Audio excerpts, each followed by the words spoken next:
নমস্কার বন্ধুরা, শুভ দুপুর। প্রতিদিনের মতো আজও তোমাদের কাছে রান্না নিয়ে চলে এলাম। তো দেখো এটা কী মাছ যে আমি চিনি না, যাই হোক আমার শাশুড়ি মা নিয়ে এসেছে বাজার থেকে। তো এই মাছটা ধুয়ে এনেছি, এখন ভাজবো। তো এটা ঝোল বানাবো। দেখো কী দিয়ে, সজনে ডাঁটা নিচ্ছি, আলু নিচ্ছি আর পটল। এটা পাতলা করে ঝোল করব। এখন গরমের দিন, বেশি রিস্ক খাওয়া যাবে না। আর যে একটু করলা ভাজা করব।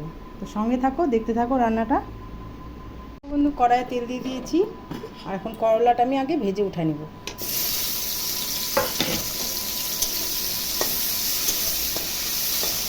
করলাটা ভাজা হোক, ততক্ষণ মাছে আমি লবণ হলুদ মাখিয়ে রাখবো।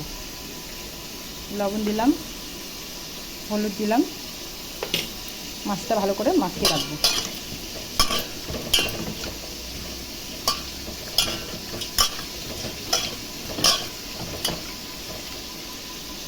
করলা ভাজাটা উঠিয়ে নিলাম, এখন ওই তেলে মাছগুলো আমি ভেজে নিব একাকে।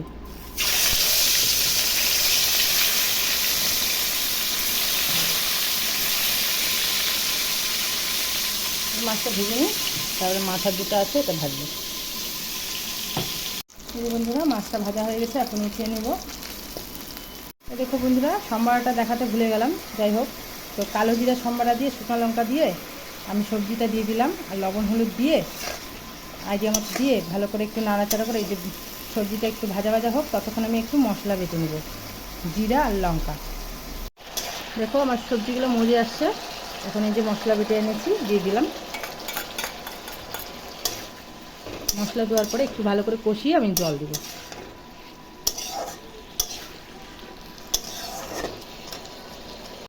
দেখো বন্ধুরা, মশলার সঙ্গে আমার একটু ভালো করে কষানো হয়ে গেল। এখন আমি গরম জল করে রেখেছি, গরম জল আমি ঢেলে দেবো।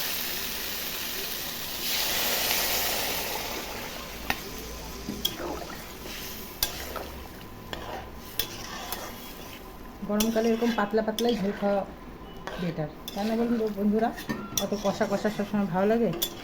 আর এই গরমের দিন একদম সবাই পাতলা ঝোল খাবে, তাহলে শরীর ভালো থাকবে। তো ঝোলটা ফুটুক বন্ধুরা, তারপরে মাছটা ছেড়ে দিব। বন্ধুরা, ঝোলটা আমার ফুটে গেছে, এখন মাছগুলো দিয়ে দিচ্ছি।